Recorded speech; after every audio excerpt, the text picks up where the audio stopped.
Vou ler com vocês hoje Lucas, capítulo 15, versículo 8 até o 10.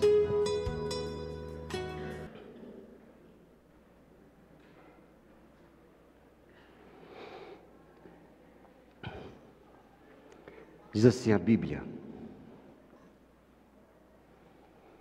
ou qual é a mulher que, tendo 10 dracmas, se perder uma dracma, não acende a candeia e varre a casa e busca com diligência até achar? E achando-a, convoca as amigas e vizinhas, dizendo: alegrai-vos comigo, porque já achei a dracma perdida. Assim vos digo que há alegria diante dos anjos de Deus por um pecador que se arrepende.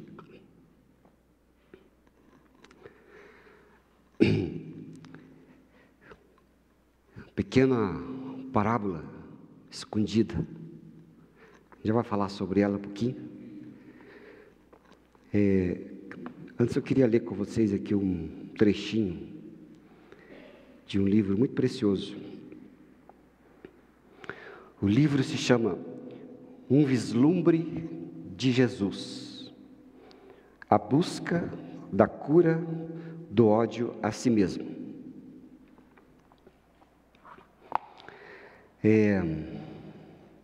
Então o autor compartilha assim: sem nunca ter ido à reunião da minha escola de segundo grau, nos 49 anos que se passaram desde a minha formatura, e motivado pela culpa, pela nostalgia e pela curiosidade, voltei à escola de segundo grau no Brooklyn, em Nova York, em abril de 2002, para a comemoração do nosso jubileu de ouro.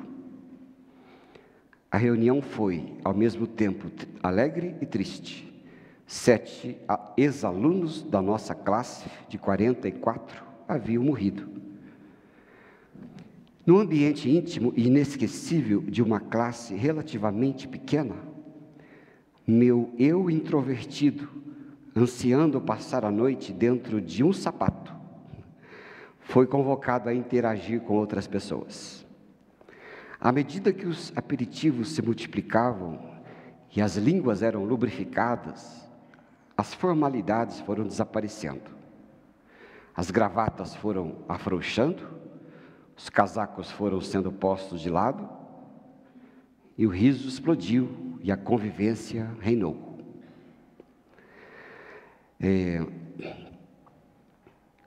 Com o levantar das horas, me perguntaram com um sotaque bem nova-iorquino, que eu achei muito legal, que disse assim: o que você tem feito de sua vida nos últimos 50 anos? Sem um segundo de hesitação, respondi: eles têm sido 50 anos de pecado e graça. Piscando uns dos olhos, o meu amigo Jacques perguntou: você nos contaria um pouco da primeira parte? Ele disse: sim, eu fui um bêbado, me divorciei, fui sexualmente promíscuo, infiel no meu casamento, mentiroso, invejoso dos dons dos outros. Depois me divorciei, me tornei um clérigo insuportavelmente arrogante, um bajulador, um falastrão, que eu provavelmente estou sendo agora mesmo para dar a vocês a impressão de que sou humilde e honesto. E assim foi a primeira parte. Então, Jacques, bem estranho, me perguntou: então me conta a segunda parte. E eu respondi: por pura e imerecida graça, tenho conseguido abandonar-me em confiança inabalável à compaixão e misericórdia de Jesus Cristo. Então Jacques pensou em si mesmo um pouco, deu para perceber, e disse: depois eu quero conversar um pouquinho com você sobre essas coisas. O Salvador sabe que temos falhas, mesmo quando nos comprometemos com Ele. O Salvador nos redime de todo o fracasso moral ao dizer a seus discípulos que, a despeito de nossos pecados, temos valor aos olhos de Deus, o Pai. Existe uma nova possibilidade. Podemos ser mais do que somos em qualquer momento. Podemos sempre manifestar certo senso de bondade e nos aproximar da vida que nos trará paz. Mesmo em meio ao fracasso pessoal, aquele que foi salvo sabe que ainda assim é precioso aos olhos de Jesus Cristo e de sua igreja. Aquele que foi salvo não conhece o sentido de isolamento. Jesus é o amigo que nunca decepcionará, o fiel que nunca deixará de ser fiel, mesmo quando somos infiéis a Ele. Esse é um testemunho desse autor que diz: não tenho vergonha de se achegar até Cristo. E aí eu vou só ler o último parágrafo. A vergonha espiritual pode vir como um tremor depois de um encontro íntimo com Deus, mas a vergonha doentia é uma vergonha sem Deus. A vergonha imerecida pode vir da religião, mas somente se interpõe para nos separar do caminho de Deus. Religião sem graça pode amarrar a vergonha ao redor de nossas almas, como uma corrente sufocante que jamais oferece alívio. A dor que sentem não é sequer prima distante da vergonha espiritual. É Jesus indo buscar a cada um de nós, lá onde nós estamos. Quem nunca, né, chegou aos 50 anos e olhou para trás e falou: meu Deus, quem já passou dos 50 erga a mão, vamos ver. É brincadeira, né? É melhor perguntar ao contrário. Quem não chegou aos 50 erga a mão, para nós ficar com... Eu não vou dizer inveja, não, porque a gente não tem inveja, não. Às vezes eu sou como Nietzsche. Nietzsche um dia chegou ao final da sua vida, chegou um tempo da sua vida em que ele resolveu fazer só o que queria. Aí ele deixou então a universidade de onde dava aula, já estava enfadado daquilo tudo, e falou: eu vou sair daqui, vou agora fazer só o que eu quero, eu vou só ensinar, e vou viver lá na parte sul da Itália e vou ficar quietinho ali. E aí ele teve coragem, porque não é fácil ter coragem de largar tudo, né, e fazer outra vida depois dos 60. E depois de um certo tempo ele escreveu assim: que pena que eu descobri como viver só depois dos meus 60. Mas não tem problema, né? A vida que nós temos, ela é eterna.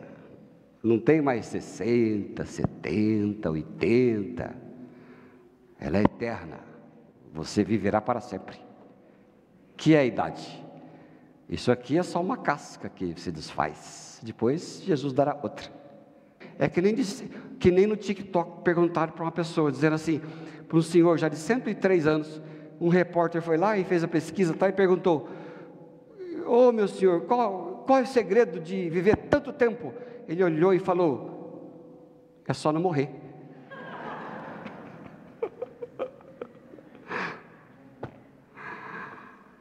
A cura do ódio a si mesmo. Jesus contou esta parábola. Uma parábola muito interessante, de uma mulher que foi buscar uma moeda, uma dracma, equivalente a um dia de trabalho. Ela procurou bastante essa moeda. Diz que ela viu que perdeu, foi atrás de uma lamparina para procurar, porque a casa era escura. Casa naquele tempo não tem nada a ver com casa de hoje. As nossas casas, que são verdadeiros palácios, em vista do passado.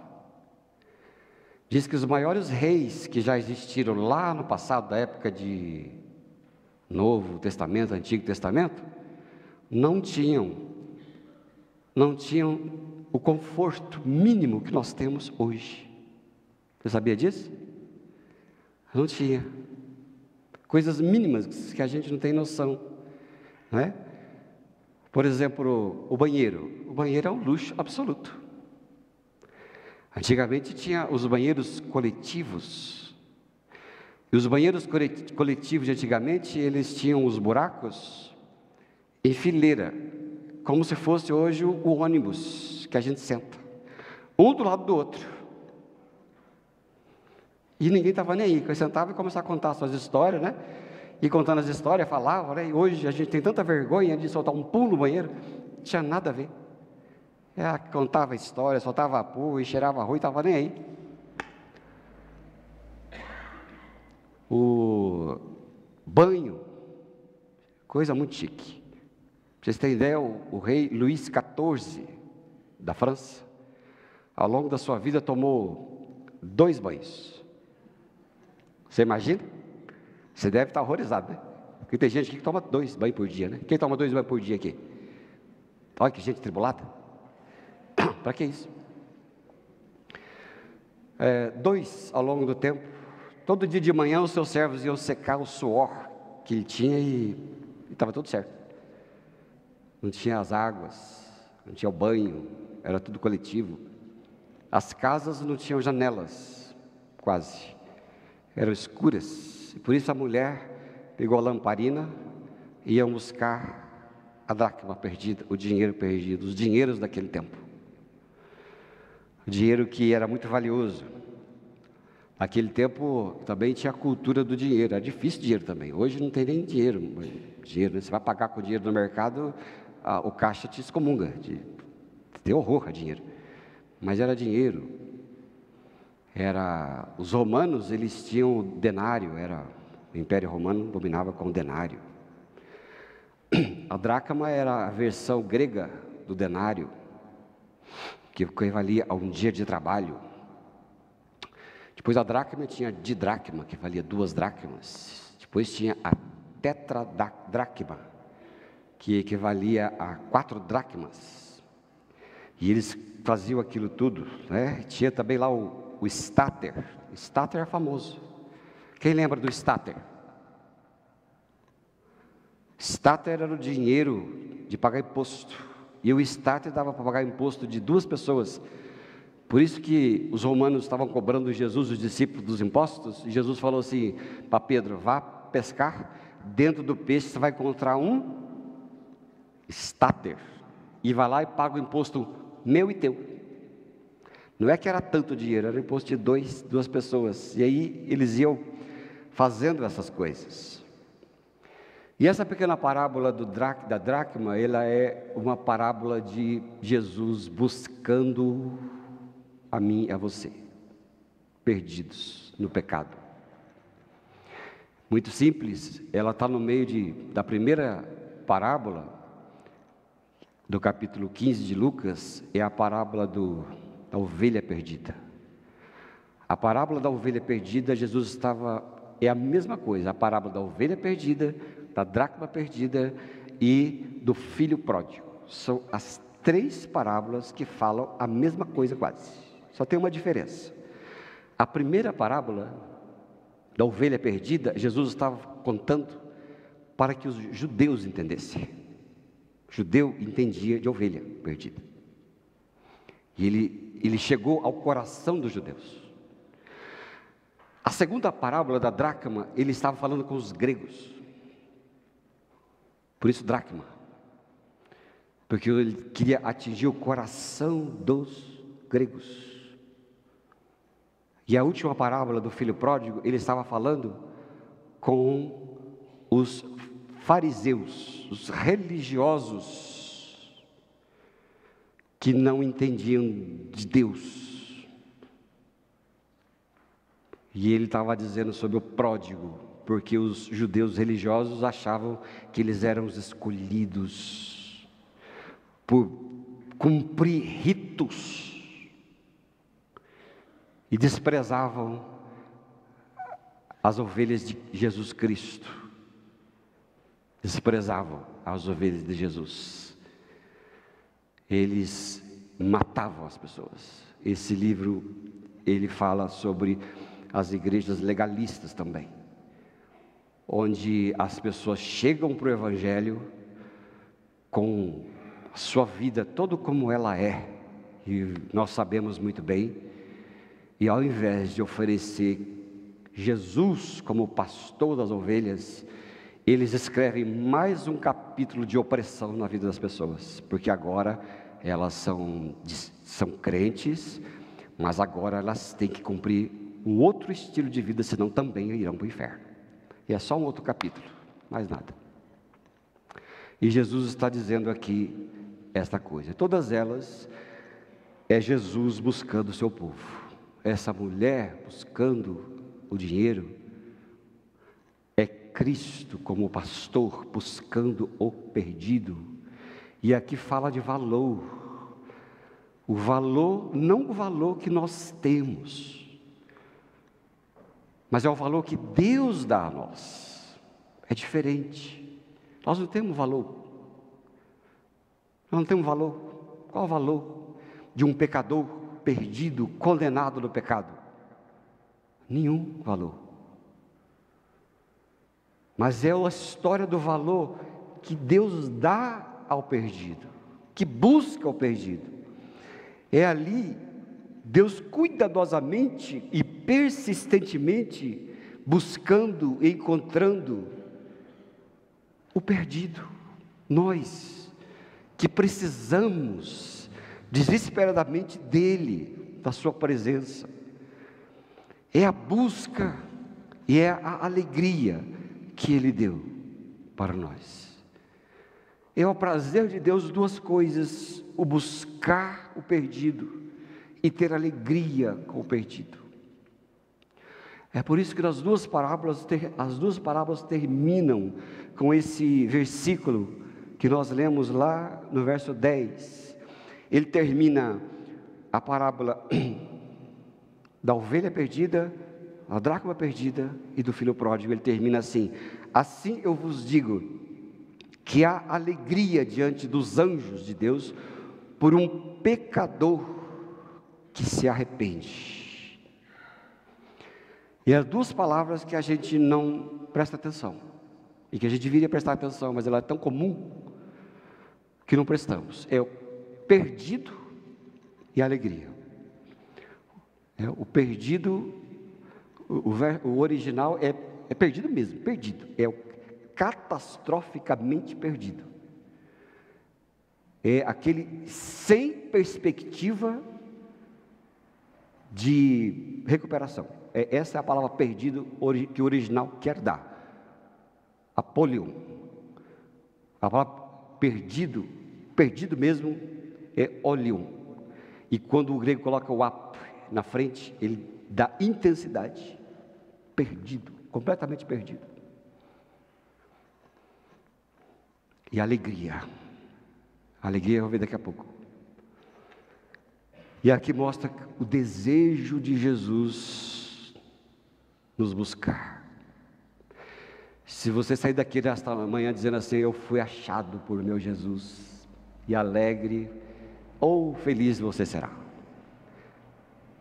Pecador que se odeia por aquilo que é, por aquilo que fez, o ódio a si mesmo, a coisa mais terrível de ser curada é o ódio a si mesmo, a culpa a si mesmo. E Jesus busca o pecador. Vamos ler ali Salmo 51, versículo 3 ao 5. Olha lá, vamos ler junto, povo? Pois eu conheço as minhas transgressões, o meu pecado. Presta atenção. O que ele fala no pecado? Davi, nos seus erros, é só graça de Deus para curá-lo, porque ele dizia isto: o meu erro, os meus erros, meus pecados, está sempre diante de mim. E o Salmo 51 é um salmo agravado pelo pecado do adultério com Batseba, dele ter traído o seu general. Não há coisa pior nessa vida para ninguém é ser traído, é ser alvo do mau caráter dos outros. Não há coisa pior. E Davi estava nessa situação. Vamos próximo, Larissa. Pequei, amor, contra ti somente, e fiz o que é mal perante os teus olhos, de maneira que serás tido por justo no teu falar e puro no teu julgar. Eu nasci na iniquidade, e em pecado me concebeu minha mãe. De onde vem o ódio a si mesmo? Da rejeição a Deus, porque o ser humano nasceu em pecado. Todos nascemos em pecado. Nós já nascemos condenados. E nesse pecado a gente se perde. A gente desencontra. Nós nos desencontramos conosco mesmo. Porque é como o apóstolo Paulo fala em Romanos: aquilo que quero fazer, não faço. E aquilo que quero fazer, não, aquilo que não quero fazer, faço. E aquilo que preciso, não faço. É uma luta. E de onde vem essa luta? Do desencontro do ser humano e Deus, no pecado. Porque o pecado, ele maltrata a gente. O pecado nos desconfigura. Por isso que nós somos tão desencontrados. Por isso que nós somos tão complicados, culpados. Sempre estaremos com o sentimento de débito. É ou não é verdade? Sempre estaremos devendo para alguém. Esse é o nosso sentimento perpétuo. Eu ri demais ontem de um filme que eu estava assistindo. Assiste lá no Netflix, chama 50%. Esse é o nome do filme. O menino tem câncer, e a mãe se desespera com o seu filho, e aquela história toda se desenrola. E no dia da cirurgia do filho está lá, a cirurgia mais complicada da vida do filho, ela está lá. Aí chega a mãe, tem o pai sentado, o amigo do paciente, do menino, do rapaz. E depois chega a terapeuta do rapaz. A terapeuta se envolveu um pouco com o rapaz. E a terapeuta senta e senta no banco da frente, sem saber quem estava atrás. E o amigo diz: o fulano vai ficar bem. E a terapeuta olha para trás e diz: vocês são parentes do menino, do rapaz? Aí ele falou: sim. Esse aqui são os pais dele, eu sou amigo. E o amigo disse para os pais, para a mãe: essa aqui é a terapeuta dele. A terapeuta olha para trás, olha para a mãe olha para trás para a terapeuta e diz assim: eu sufocava ele porque eu amava, viu? Eu sufocava ele porque eu amava ele. Já se sabe do que eu estou falando, né? Toda mãe se sente culpada por duas coisas: por amar demais ou por falhar demais. Tem jeito o ser humano? Ou é culpada porque sufocou de amor e deu problema, ou é culpada porque falhou demais. É triste. Isso é o que o pecado faz com a gente, nos desconfigura. E é por isso que todo ser humano tem que ser liberto do ódio a si mesmo. E é por isso que Jesus deu o valor a um valor que não tinha valor. Jesus procurou o dinheiro, deu a figura de um dinheiro que não valia nada. Mas ele falou: eu vou buscar aquele que sabe que não vale nada, ou que não vale nada, mas eu vou buscar aquele pelo qual eu vim a este mundo. A gente não vale nada, mas para Deus vale muito, porque custou a vida do Filho. Seu Filho, parte da Trindade, se tornou humana. A humanidade é assim, mas quando a gente é humilde, a gente mostra a fé. É por isso que a primeira coisa que o Evangelho faz conosco é nos quebrantar. Ele quebra o ser humano. E Jesus nos quebra com a sua obra.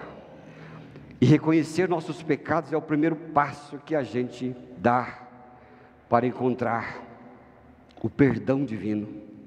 E aqui no texto que nós lemos, Davi foi humilde para reconhecer os seus erros. E também sincero ao confessar a Deus. Porque no confessar tem perdão, tem terapia também. E ele venceu essa vergonha, o medo de cair no descrédito com o povo e o desprezo, para então voltar à aliança com Deus. Davi era um homem segundo o coração de Deus, segundo a Bíblia, por causa da sua humildade. Porque rei não mostra humildade. Rei não mostra humildade. Quem ensina não mostra que não sabe. É a pior coisa do mundo quando você, aluno, de repente corrige um professor lá na sua escola. Da faculdade, pior ainda, né? Porque é triste a coisa. É triste o professor dizer assim: puxa, é verdade, eu não tinha pensado nisso, eu estou errado. Porque o professor tem que saber mais do que o aluno. Porque o rei tem que ser forte, o rei não pode ser fraco como os plebeus. O pastor não pode ter erro, porque ele ensina. Não pode contar fraqueza. O policial tem que ser violento, porque senão ele não tem autoridade. Por isso que eles extrapolam. Muitos se extrapolam. Muitos. Não tem nada contra os policiais.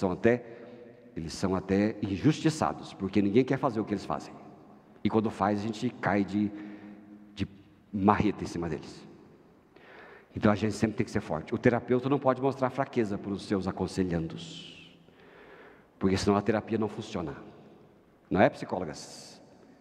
Por isso que a terapeuta, ele tem outra terapeuta, mas não mostra fraqueza.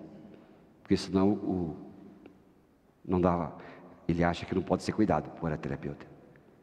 E Davi era assim, segundo o coração de Deus, porque ele dizia, e todos conheciam: pequei, contra ti somente pequei. Mas Davi conhecia a graça. Davi conhecia o cuidado de Deus para a sua vida. Não é bom isso? O que nos cura, queridos, é o amor de Jesus por nós. É isso que é curador. A religião fala assim: arrependa-se para você ser aceito por Deus. E a Bíblia diz o contrário, porque o perdão de Deus nos leva ao arrependimento. É o perdão de Deus que nos quebranta, e nós nos tornamos nova criatura, nova vida. Por isso que Davi sentia a alma imunda e queria a limpeza proporcionada pelo seu Deus, que limpava a sua vida e dava a ele força. Porque quem está no pecado é afetado por manchas na alma que só poderão ser apagadas pela obra de Jesus Cristo na cruz. A gente acha que fé é coisa para domingo. Só no dia de domingo que eu vou lá. Mas não é. O seu relacionamento com Deus, ele vai dar o tom em toda a sua vida.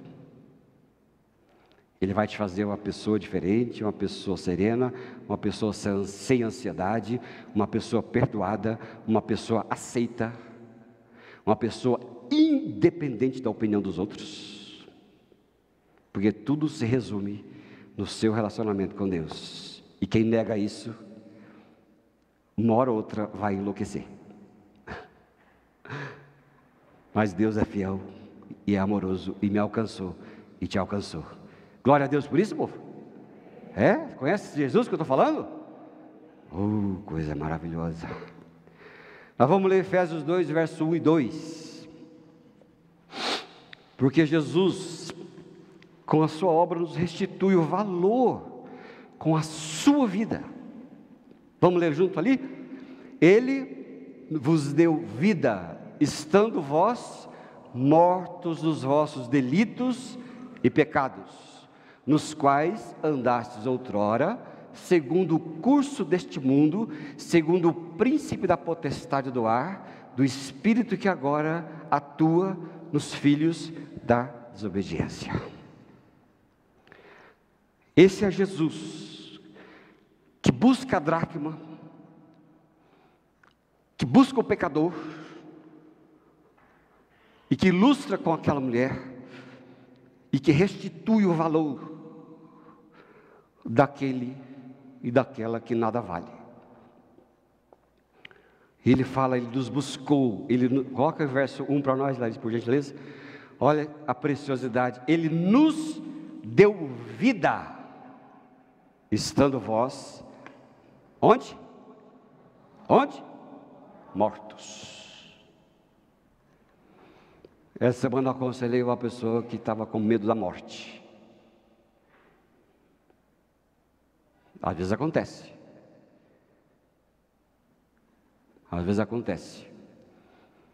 E eu disse a ela: por que você tem medo daquilo que você já era? Você já passou por ela. Como assim? Você estava morta já. Você estava morta diante de Deus, que é o mais importante. Mas Ele te deu vida. Agora você vive. Por que você tem medo daquela que não existe mais para você? E a Bíblia diz lá em Romanos 6, Colossenses 3, que já morremos com Cristo no batismo da sua morte. Nós já morremos. A morte já foi, já passou. É lógico, com essa casca aqui, de vez em quando a gente vai sofrer por algumas coisas, porque as peças têm que ser trocadas. E às vezes não tem nem recuperação. Mas faz parte. É só uma passagem. Assim como a morte física tira do corpo todos os sentidos e o deixa sujeito ao desgaste, a morte espiritual rouba das pessoas sua sensibilidade para as coisas revigorantes de Deus e nos encaminha para a perdição eterna, longe dele. Longe de Deus, ninguém tem vida, já estão mortos. E é por isso que a Bíblia que nós lemos em Efésios diz que mortos em ofensas e pecados são aqueles que estão distantes da presença de Deus, porque estes vivem sem entendimento, sem propósito, sem força para viver, e por isso suas ações são frias com respeito a Deus e aos outros. Mas Jesus veio para nos vivificar por meio do novo nascimento. E esse nascimento vale: nasceu, não morre mais. Coloca aí, Larissa, João 3, peguei de surpresa. Quem nasceu de novo não morre mais. Por que ter medo da morte?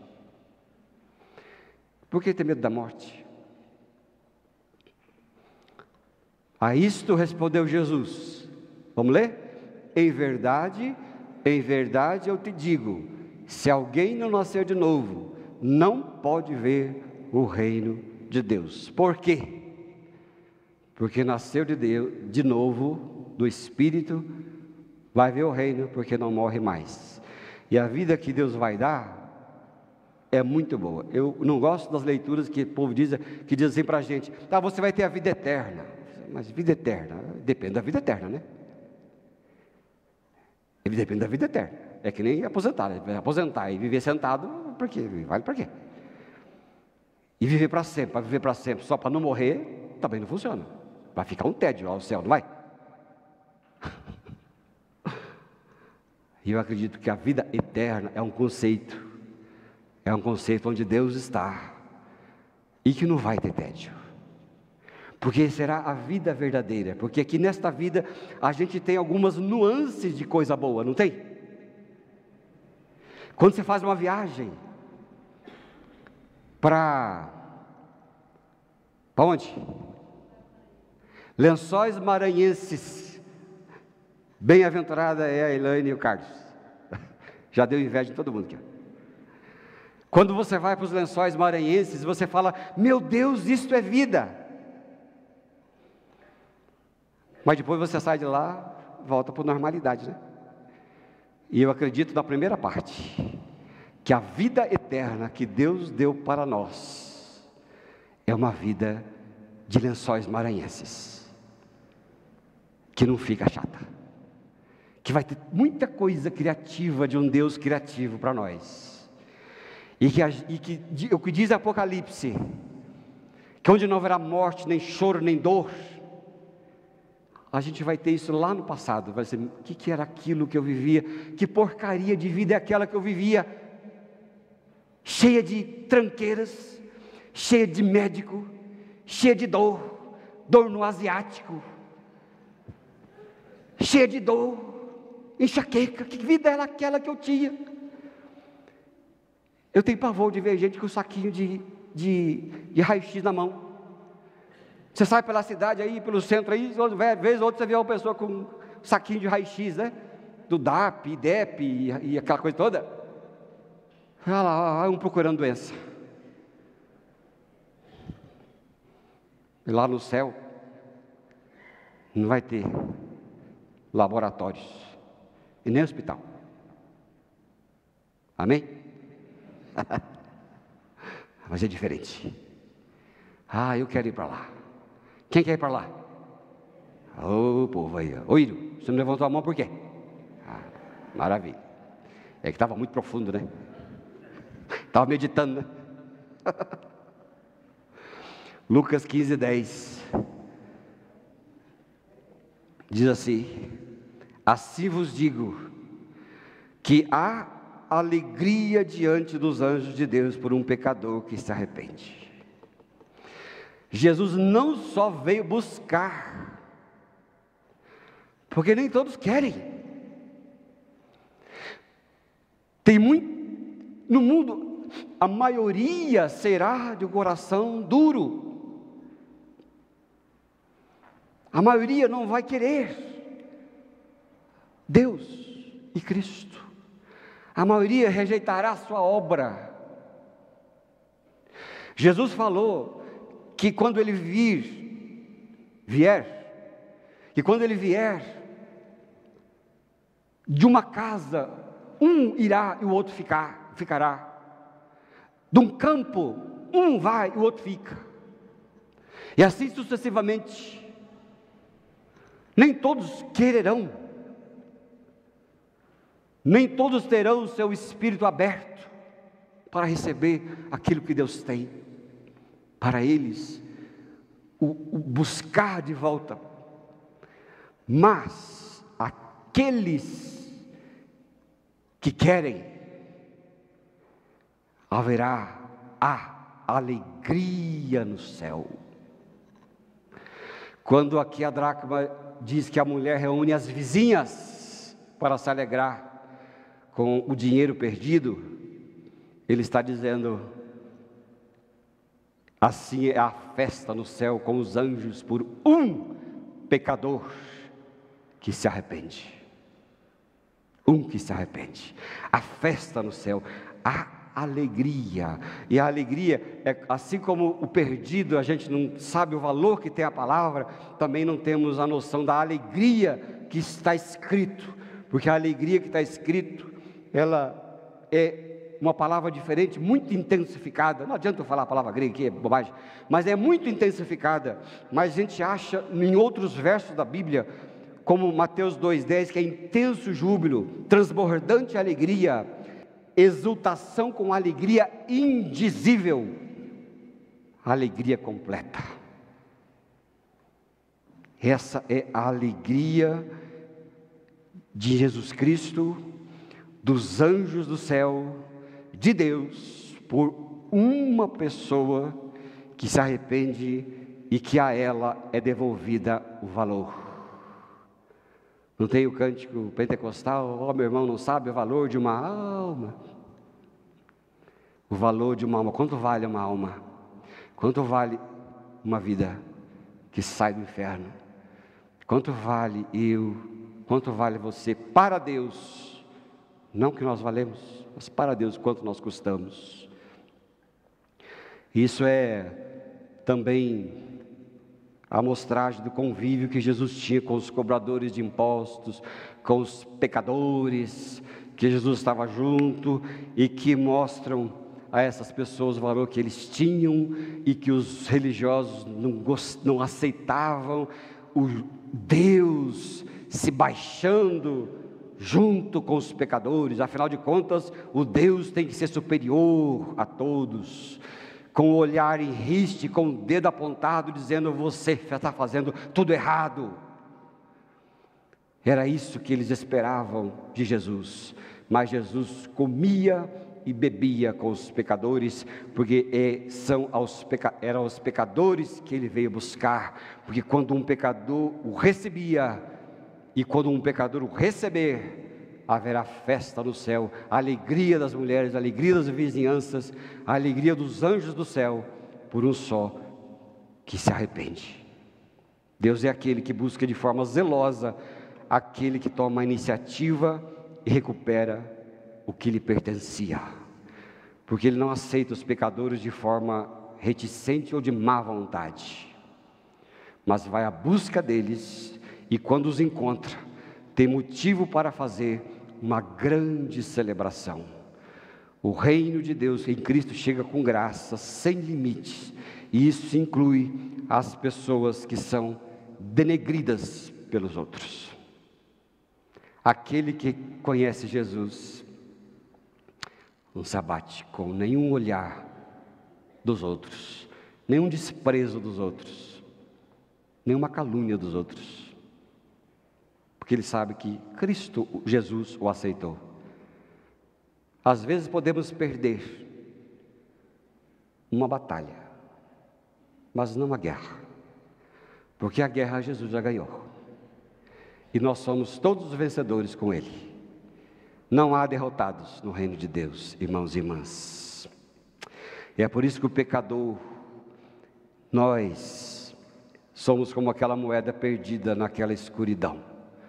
Uma vez perdidos, nós não temos capacidade de encontrar o Senhor, assim como a moeda não tem capacidade de encontrar o seu dono.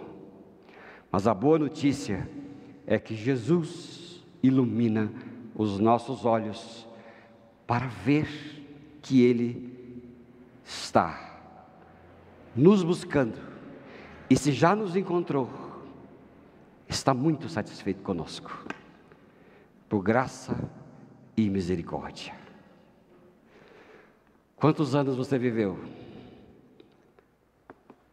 Não importa. Importa é que Jesus te encontrou. Talvez sejamos a experiência do autor, que dizia: como foi seus anos? Cheio de pecado, mas cheio de graça também, porque Ele me encontrou, e Ele é tão feliz comigo. Olha, diz que houve festa no céu quando Ele me achou. Houve festa no céu quando Jesus te achou. Você pode marcar no seu diploma lá do seu... Quem tem diploma aqui de batismo aí? Erga a mão aí, vamos ver. Se você não tem diploma de batismo, faz o pedido na secretaria, nós vamos dar para você o seu diploma. Talvez você tenha perdido, mas não pega o diploma por diploma não. Você pega o diploma, escreve assim: houve grande festa no céu nesse dia, por minha causa. Os anjos festejaram, houve comida à vontade, houve cânticos e alegria nesse dia. E por que eu vou viver o resto da minha vida lambendo um chão como uma tromba de elefante? Não. Ele me amou, e Ele te amou para sempre. E quem dá o presente não toma, senão não é presente. Deus te abençoe e te faça regozijar com esse evangelho, te cure, te abençoe. Vamos orar? Vamos ficar em pé.